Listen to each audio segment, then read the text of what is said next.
साधे पक्षांतर्गत उमेदवाराच्या निवडीसाठी चालू होते प्रक्रिया, ती प्रत्येक राज्याची वेगळी आहे, दोन मुख्य पक्षांची वेगळी आहे। आणि पक्षाचा उमेदवार म्हणून त्याला राष्ट्राध्यक्ष पदाच्या निवडणुकीच्या मतदार पत्रिकेवर यायचं असेल तर आधी अमेरिकेच्या 50च्या 50 राज्यांमधली राज्यांतर्गत मतप्रक्रिया की जी प्रत्येक ठिकाणी वेगवेगळे, कुठे तिचं नाव प्रायमरीज, कुठे कॉकस, आणि प्रत्येक राज्याची वेगळे, ते राज्य ठरवतं। प्रत्येक राज्याचं इलेक्शन कमिशन वेगळं आहे। यामधून अमेरिकेच्या पॉलिटिकल सिस्टीममध्ये अनेक तऱ्हांच्या समस्या निर्माण होतात। अमेरिकेचं जनमत खऱ्या अर्थाने प्रतिबिंब व्यक्त करतं का यावर शंका घेणं चूक ठरणार नाही, अशी अमेरिकेच्याच राज्यघटना किंवा कायद्यांच्या मधली व्यवस्था आहे। अनेक जाणकार म्हणतात की अमेरिकेची राज्यघटना किती छोटी आहे, संक्षिप्त आहे, शार्प आहे, तर अशी खिशात बसेल, घडी करून खिशात। खरंच आहे, मीच अशाच माझ्या एका अमेरिकेतल्या प्रवासातनं अशी राज्यघटनेची मूळ प्रत अशी खरंच आहे, ते अगदी छोटी आहे, अशी खिशात ठेवता येते। पण एक एक कायदा तो असा ठोकळा असतो। म्हणजे राज्यघटना छोटी, पण बराक ओबामाला आता हा ओबामा केअर म्हणजे अफोर्डेबल केअर ॲक्ट, तो असा 600 पानी असतो। अमेरिकेची कररचना गुंतागुंतीची झाली आहे। नुसता इन्कम टॅक्सचा कायदा, कॉर्पोरेट सेक्टरला लागू असलेले कायदे, स्टॉक एक्सचेंजच्या कारभाराचे, वेगवेगळ्या युटिलिटी त्यांच्या, हे असे ठोकळे आहेत, कोणाला सुधरतच नाही काय कायदा आहे। त्यामुळे अमेरिकेमध्ये सगळ्यात पॉवरफुल समाज म्हणजे वकील मंडळी, आणि लोकांचं तिकडं नीट चालू न चालू, दुकान सगळ्यात उत्तम कोणाचं चालतं, वकिलांचं चालतं। अमेरिकेच्या घटनात्मक व्यवस्थेमध्ये सुद्धा विधिमंडळ विरुद्ध कार्यकारी मंडळ आणि कार्यकारी मंडळ विरुद्ध न्यायपालिका, आणि मग कधी कधी विधिमंडळ विरुद्ध न्यायपालिका, हा सतत संघर्ष चालू असतो। कोणत्याही लोकशाहीचे हे 3 स्तंभ, ती लोकशाही अध्यक्षीय असू द्यात, संसदीय असू द्यात, किंवा अध्यक्ष आणि संसदीयचा मेळ असू द्यात, पण मुख्य 3 स्तंभ, कायदा करण्याचे अधिकार एका यंत्रणेकडे सोपवले ते विधिमंडळ, ज्यांनी कायदा करायचा त्यांनी तो अंमलात नाही आणायचा, अंमलात आणण्याची यंत्रणा वेगळी, ते म्हणजे कार्यकारी मंडळ, ज्यांच्यावर कायदा अंमलात आणायची जबाबदारी आणि अधिकार देण्यात आलेले आहेत त्यांनी कायदा करायचा नाहीये, अधिकारांचं वाटप आहे ते, त्यांनी फक्त असलेला कायदा अंमलात आणायचा आहे। आणि मग विधिमंडळ काय किंवा कार्यकारी मंडळ काय, घटनेच्या चौकटीत आपलं काम नीट करते आहे का नाही, आणि सामान्य माणसाच्या अधिकारांचं रक्षण होत आहे का नाही, ह्याच्यावर वॉचडॉग, कॉन्स्टिट्यूशनचा, राज्यघटनेचा पहारेकरी, हे सगळं काम न्यायपालिकेवर। कारण power corrupts and absolute power corrupts absolutely, या सूत्रावर सत्तेच्या विभाजनाचं हे सूत्र आधारित आहे। कोणाही एका व्यक्ती किंवा संस्थेकडे माणसाच्या जगण्यावर जर अधिकार दिले तर त्या अधिकारांच्या केंद्रीकरणामुळेच तो माणूस किंवा ती संस्था माजते, पॉवर करप्ट्स, भ्रष्ट होते, तिला माज चढतो, म्हणून ती विभाजित ठेवा, आणि दर एका यंत्रणेवर उरलेल्या 2 यंत्रणेंचं लक्ष ठेवा, आणि त्या सगळ्या यंत्रणा लोकांना उत्तरदायी बनवा, ही लोकशाहीची जादू आहे। पण ती उत्क्रांतीचीच प्रक्रिया आहे ना, त्यामुळे त्याच्यात अमेरिकेच्या ह्या प्रक्रियेमध्ये सुद्धा अनेक तऱ्हांच्या समस्या निर्माण होतात। उदाहरणार्थ, तुम्हाला ऐकून आश्चर्य पण वाटू शकतं, अमेरिकेच्या विधिमंडळ म्हणजे 2 सभागृह, सेनेट आणि हाऊस ऑफ रिप्रेझेंटेटिव्ह, त्यांना असे अधिकार आहेत की एखादा कायदा जर मंजूर व्हायला टोकाचा विरोध असेल कोणाचा, एखाद्या पक्षाचा, समजा की अध्यक्ष पण रिपब्लिकन पक्षाचा, डेमोक्रॅटिक पक्षाचा आहे, पण 2 सभागृहांच्या मध्ये मात्र बहुमत रिपब्लिकन पक्षाला आहे, आणि अध्यक्षाला एखादा कायदा आणलेला आणि कुठला तरी कार्यकारी निर्णय पण झालेला हवा आहे, पण तो 2 सभागृहांना अडवायचा आहे, तो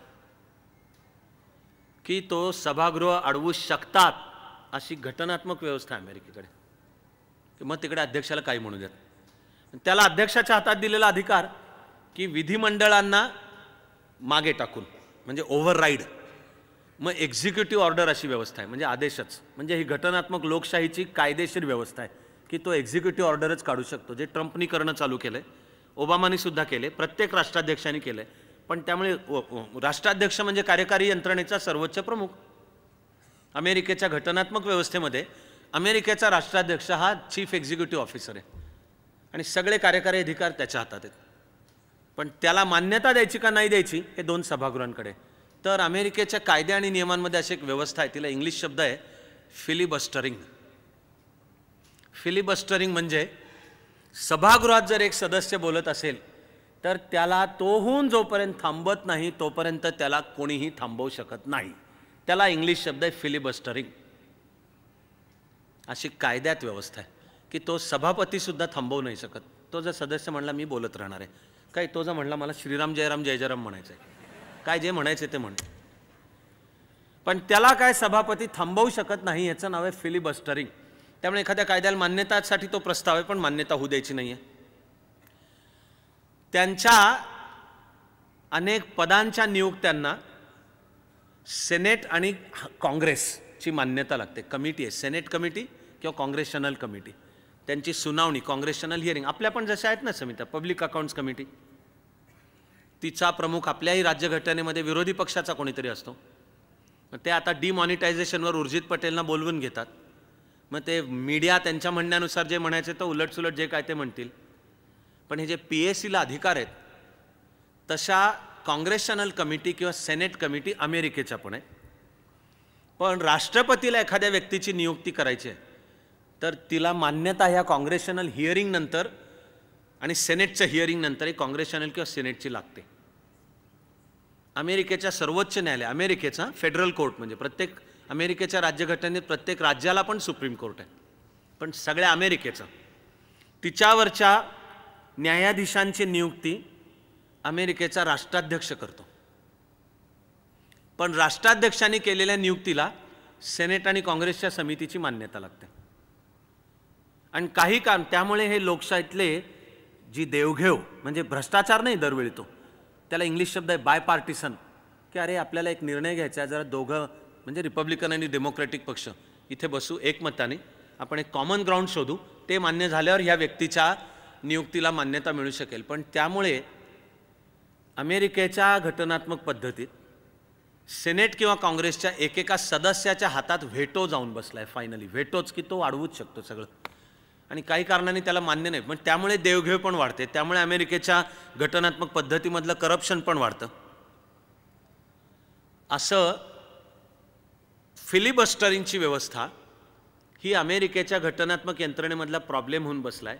अशा सगळ्या हे मान आणि ओर्स्टीन यांचा ग्रंथ अनेक आहेत, त्याच्यामधले अनेक हेही मांडतात. मला अमेरिकेची घटनात्मक यंत्रणा अभ्यास करताना आणि वेळोवेळी विशेषतः गेल्या 12 वर्षांमध्ये तर प्रत्येक वेळी राष्ट्राध्यक्षाची निवडणूक असतानाच्या काळात मी अमेरिकेत असू शकलो होतो. तर तेव्हा आपलं प्रोफेशनल काम आहे की त्याचा सगळ्याचा नीट अभ्यास करा. मला तो करताना अनेक मुद्द्यांवर वाटलंय की अमेरिकेला सुद्धा भारताच्या लोकशाहीकडनं शिकण्याजोगे अनेक मुद्दे आहेत.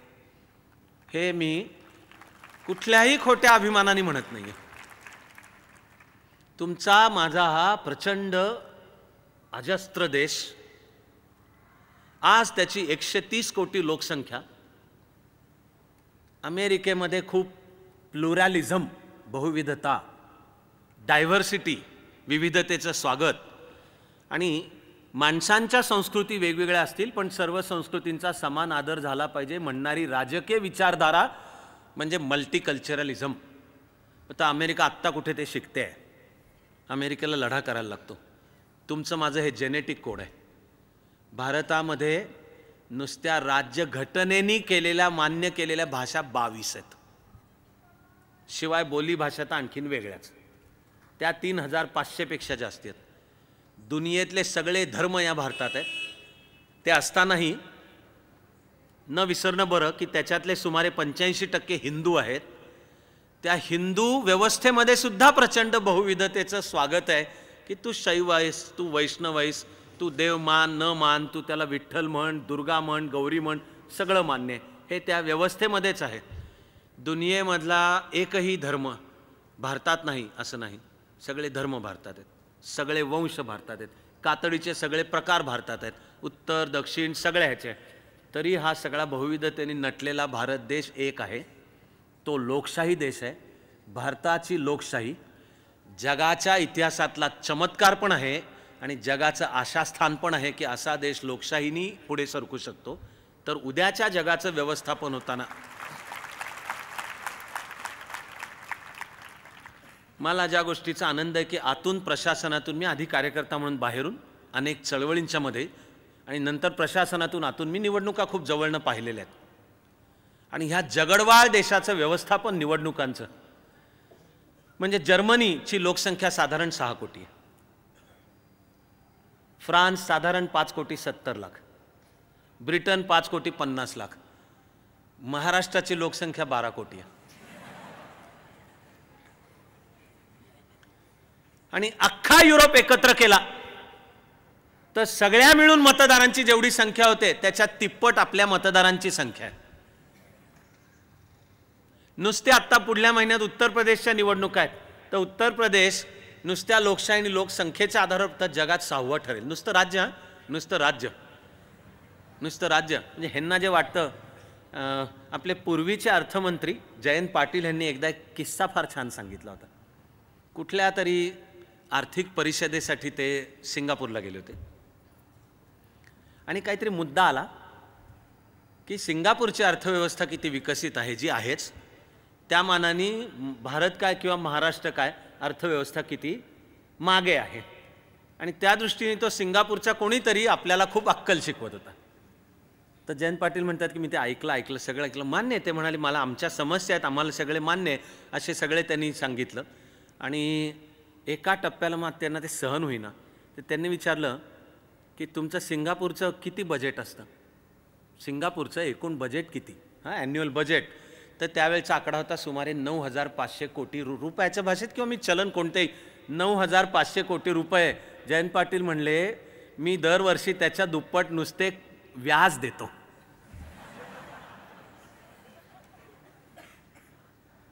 अख्ख्या फ्रान्सच्या लोकसंख्ये एवढी माणसं भारतामध्ये एकाडेक वर्ष नुसत्या वेज मार्केटमध्ये येतात, हे सांगतो. आणि भारतामध्ये दरवर्षी किती पदवीधर, ज्याच्यात आपण बसलो, तर बाकी लोकसंख्या वगैरे सोडा, नुसते पदवीधर ते जगातल्या बहुसंख्य देशांच्या अख्ख्या लोकसंख्येपेक्षा जास्ती आहे. आणि आपलं अजून शिक्षण कमी असताना विशेषतः आपला निवडणुकीचा कायदा रिप्रेझेंटेशन ऑफ पीपल्स ॲक्ट, त्या कायद्यामध्ये आखलेले नियम, उदाहरणार्थ रजिस्ट्रेशन ऑफ इलेक्टोरल रूल्स असे नियम आहेत की मतदार याद्या कशा तयार कराव्यात ह्याचे नियम, किंवा कॉन्डक्ट ऑफ इलेक्शन रूल्स नावाचे आहेत की कशी निवडणूक कशी घ्यावी, अधिकाऱ्यांनी जेन्युइन खऱ्या निपक्षपाती पद्धतीने कशी घ्यावी हे मांडलेलं. आचारसंहिता आपली या सगळ्यासहित. तर भारत ज्या तऱ्हेने ही 60 वर्ष लोकशाही चालवतोय याच्यामध्ये सुद्धा अमेरिकेसहित जगाला घेण्याजोगं खूप आहे. आणि म्हणून आपण खोटा गर्व बाळगायचं काही कारण नाही. आपल्यालाही अजून करण्याची वाटचाल भरपूर आहे, ती लक्षात ठेवूयात आपण की आपल्याला करण्याची वाटचाल भरपूर आहे, ती दीर्घ आहे. आपल्याही लोकशाहीमध्ये आज भरपूर त्रुटी आहेत आणि वेळच्या वेळी जागृत नागरिकांच्या द्वारा त्या झाल्या नाहीत तर आपली पण लोकशाही धोक्यामध्ये येऊ शकते. तिकडे आता डोनाल्ड ट्रम्प आता निवडून पण आले आणि अध्यक्ष पण झाले. ती सुद्धा प्रक्रिया पाहताना मला वाटत आलं की आपल्या सर्व मर्यादांच्या सहित तरी भारतीय लोकशाही खूप प्रगल्भ म्हणायला लागेल.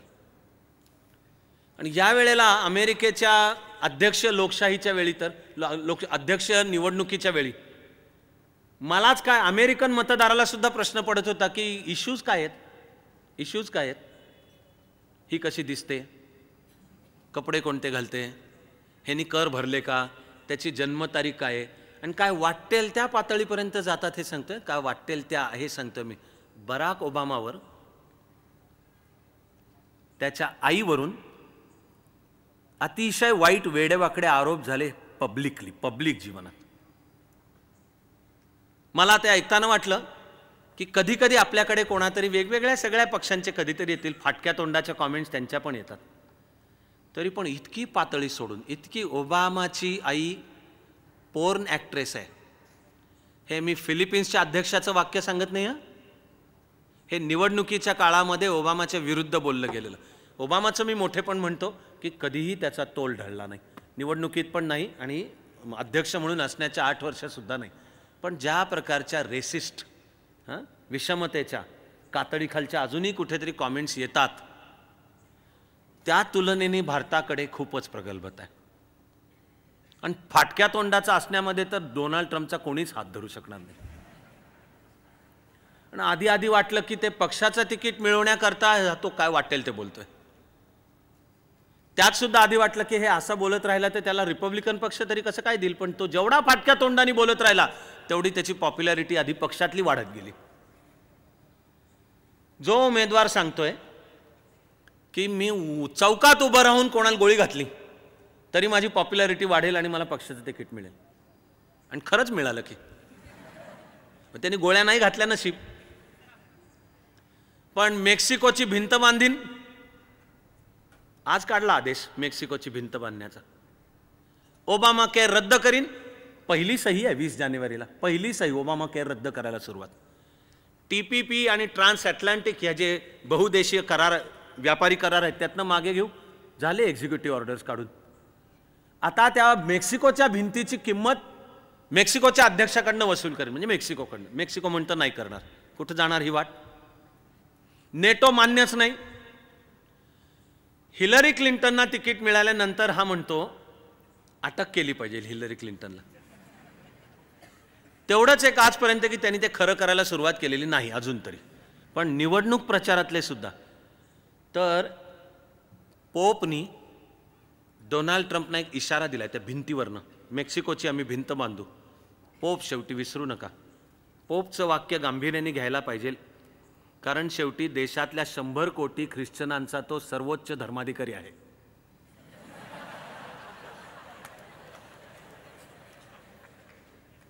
पोपनी डोनाल्ड ट्रम्पला हिटलरची आठवण करून दिली आहे. आपल्याला इथे बसून गांभीर्य कदाचित लक्षात येणार नाही, पण मानवाच्या इतिहासात आणि विशेषतः पाश्चिमात्य इतिहासामध्ये हिटलरच्या आठवणीला भयंकर गंभीर समजतात. की डोनाल्ड ट्रम्प ज्या प्रकारची विधानं करतोय आणि आता अध्यक्ष झाल्यावर ज्या प्रकारची पावलं टाकणं चालू आहे, ही सगळी वाटचाल हुकुमशाहीच्या दिशेने. आणि पोपनी हिटलरची आठवण करून दिली. आपल्या देशामध्ये अनेक जण आजही ट्रम्प आणि नरेंद्र मोदींची तुलना करतात. तर ट्रम्प आणि नरेंद्र मोदींची तुलना म्हणजे शाहरुख आणि अमिताभ बच्चनची तुलना करण्यासारखं आहे.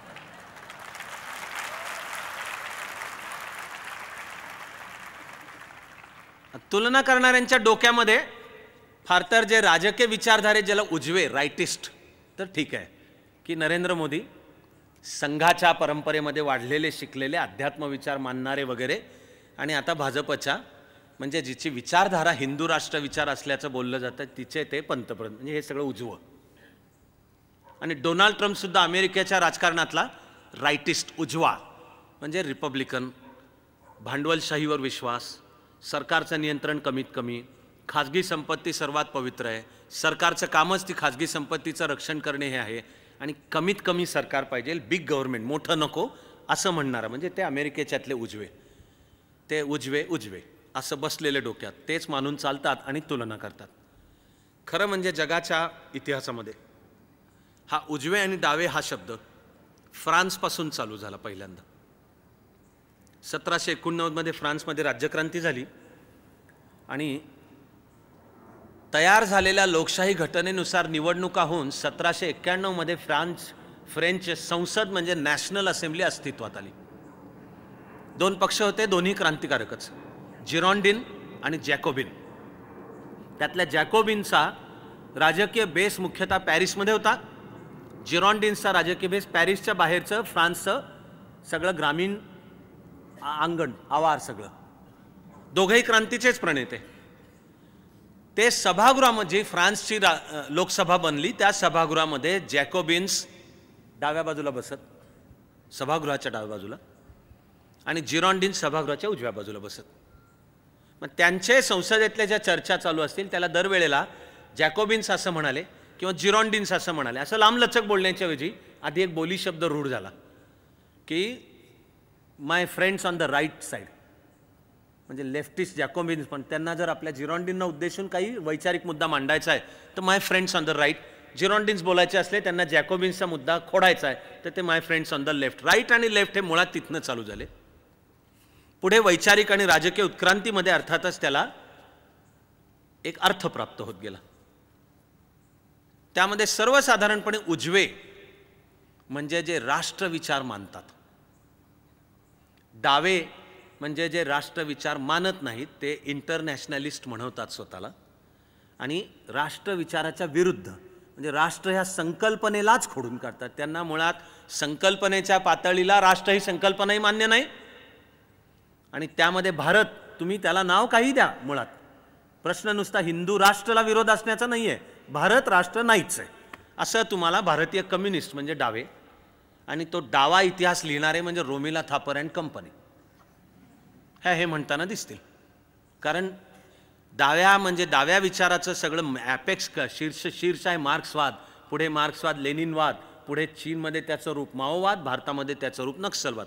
पण डावे विचार सैद्धांतिक पातळीला राष्ट्रवाद नॅशनलिझम मानतच नाहीत, लोकशाही सुद्धा मानतच नाहीत. असली लोकशाही तर आत्ताची टॅक्टिक म्हणून आहे की लोकशाहीचाच वापर करून सत्ता मिळवा, सत्ता मिळवल्यावर लोकशाही खतम करायची, असं सैद्धांतिक पातळीची मांडणी. तर उजवे म्हणजे राष्ट्रविचार मानतील, धर्मविचार तो कुठलाही असू द्या तो मानतील. संपत्तीकडे बघताना म्हणजे इकॉनॉमिक्सकडे बघताना उजवे म्हणजे संपत्तीच्या निर्मितीवर ज्यांचं अधिक लक्ष आहे, प्रोडक्शन ऑफ वेल्थ, की ज्यांचा फोकस, ज्या आर्थिक धोरणांचा जास्त फोकस वितरणाकडे नसून संपत्तीच्या निर्मितीकडे आहे, ते मानतील. या उलट डावे म्हणजे संपत्तीचं समतापूर्ण वितरण, आणि असतील ते आर्थिक धोरणंसुद्धा सरकारची मध्यस्थी, खाजगी मालकी नाही, सर्व संपत्ती सर्वांच्या मालकीची ती सरकार धारण करेल, आणि त्या संपत्तीचं समतापूर्ण वाटप करण्यासाठी आवश्यक ते सगळं करण्याचे सर्व अधिकार सरकारच्या हातात पाहिजेत. असं आता जगाच्या पाठीवर साधारण आणि उजवे आणि डावे असं हे साधारण आहे. पण त्या त्या देशानुसारचा आपापला उजवे कोणाला म्हणायचा आणि डावे कोणाला म्हणायचा हा अर्थ बदलत जातो.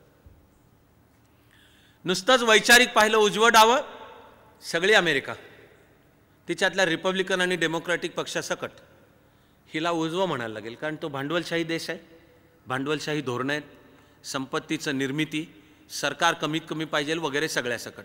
अमेरिकेच्या घटनेत व्यवस्था आहे की प्रायव्हेट प्रॉपर्टी पवित्र आहे आणि तिचं रक्षण हे सरकारचं कर्तव्य आहे. साम्यवाद ह्याच्या करेक्ट उलटं म्हणतो. तर म्हणजे कोणी म्हणेल की अख्खी अमेरिका हा देश, अमेरिकेची लोकशाही सगळीच उजवी आहे. पण अमेरिकेच्या राजकारणात रिपब्लिकन पक्ष म्हणजे उजवा, डेमोक्रॅटिक पक्ष म्हणजे डावा. असं जर्मनीच्या राजकारणात आत्ता जो सत्तेत आहे ख्रिश्चन डेमोक्रॅटिक युनियन CDU, तिच्या नेता म्हणजे अंजेला मर्कल, की जे आता पुन्हा निवडून आले तर चौथ्यांदा येतील सलग निवडून, ते मानले जातात उजवे. याउलट जर्मनीच्या राजकारणात SDP सोशल डेमोक्रॅटिक पार्टी हे होतात डावे. फ्रान्स कालच सांगून झालं की आत्ताचा अध्यक्ष सोशलिस्ट आहे, ह्याच्या उलट कॉन्झर्वेटिव्ह.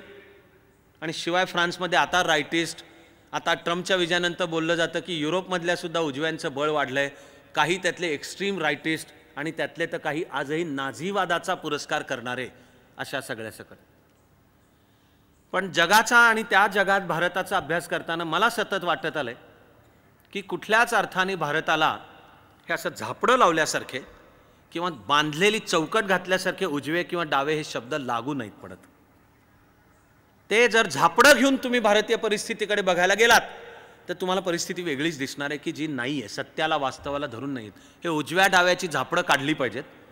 कुठली तरी तथाकथित विचारधाराचा चष्मा, मग तुम्हाला रंग तसाच वेगळा दिसणं चालू होणार आहे.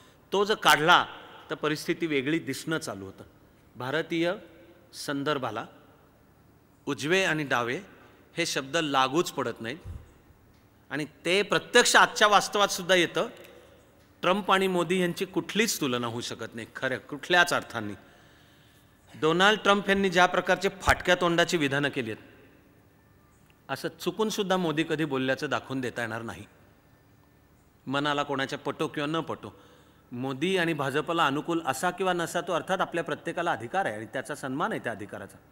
पण एक वस्तुनिष्ठ सत्य आहे की आधी मुख्यमंत्री असताना आणि नंतर पंतप्रधान आणि निवडणुकीच्या काळात कितीही तऱ्हातऱ्हांचे दबाव आले तरी हे काहीतरी सरकल्यासारखे बोललेत, हुकल्यासारखे बोललेत, काहीतरी येड्यासारखं बोललेत, चुकून सुद्धा दिसणार नाही. डोनाल्ड ट्रम्पनी खुल्लम खुल्ला स्त्रियांचा अतिशय असभ्य तऱ्हेचा अपमान करणारं सुद्धा बोलला पण आणि ते उचलून पण धरलं आणि खाजगीमध्ये लॉकर रूम टॉक म्हणतात तसं नव्हतं. तो जे बोलला ते सार्वजनिक ह्याचे ते मोदी किंवा ते जी संस्कृती सांगतायत त्याच्यात चुकून सुद्धा दिसून येणार नाही. मीडिया पहा तुम्ही. डोनाल्ड ट्रम्प निवडणुकीच्या काळामध्ये फ्रंटल म्हणतात, सरळ सरळ खुल्लम खुल्ला मीडियावर तुटून पडत होता. आणि मीडिया भ्रष्ट आहे, ते वशिलेबाजी करतात, ते बातम्या एकाचं दोन करून सांगतात.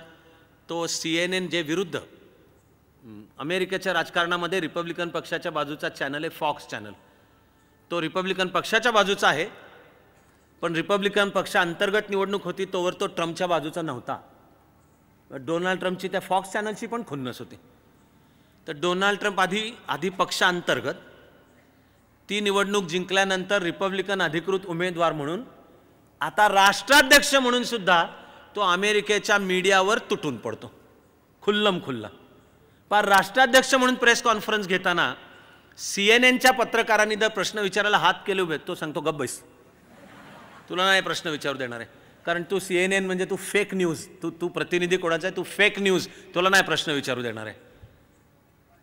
तुम्हाला दिसेल की मोदींनी फार तर फार मीडियाकडे दुर्लक्ष केलं आणि करण थापरच्या मुलाखतीतनं अर्ध्यावर उठून गेले की ज्यामुळे करण थापर रडवेला झाला होता. पण फक्त ते कानात असतंय ते काढून ठेवून आणि माईक काढून ठेवताना माझ्या तुला शुभेच्छा आहेत, मला काही याच्याहून अधिक बोलायचं नाही म्हणून ते शांतपणे. राजदीप सरदेसाई लंगोटियार मित्र नरेंद्र मोदींचा, अशी बरखादत. तर राजदीपला निदान नरेंद्र मोदींनी मुलाखत दिली तरी, पण तिच्यामध्ये ज्या टप्प्याला तर त्यांनी राजदीपशी बोलणंच बंद करून टाकलं. बरखादतला तर मुलाखत दिली पण नाही.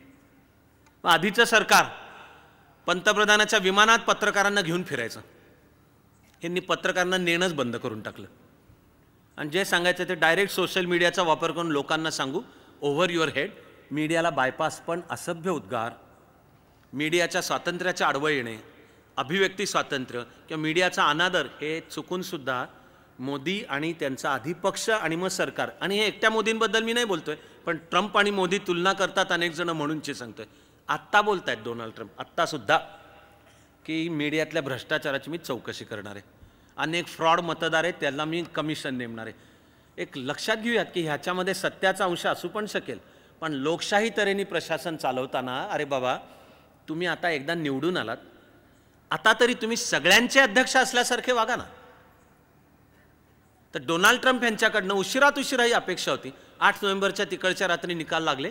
एक विद्यार्थी म्हणून मी ते मागोवा घेत बसलेलो होतो. तर ॲक्सेप्टन्स स्पीच म्हणतात अमेरिकन लोकशाहीच्या भाषेत, की निकाल लागले, जाहीर झाले की डोनाल्ड ट्रम्प अध्यक्ष झालेत आणि हिलरी क्लिंटननी मान्य पण केलं आणि डोनाल्ड ट्रम्पना शुभेच्छा दिल्या. त्याला कन्सेशन स्पीच असं नाव आहे, कन्सेशन स्पीच, की हिलरी क्लिंटन यांनी एका ग्रेसफुल पद्धतीने येऊन आहे तो आपला पराभव मान्य, लोकांना शुभेच्छा, डोनाल्ड ट्रम्प यांना अध्यक्षपदाच्या कारकिर्दीसाठी शुभेच्छा. तर निदान त्या 8 नोव्हेंबरच्या अमेरिकेतल्या रात्री ॲक्सेप्टन्स स्पीचमध्ये तरी डोनाल्ड ट्रम्प एका मॅच्युअर पद्धतीने बोलले.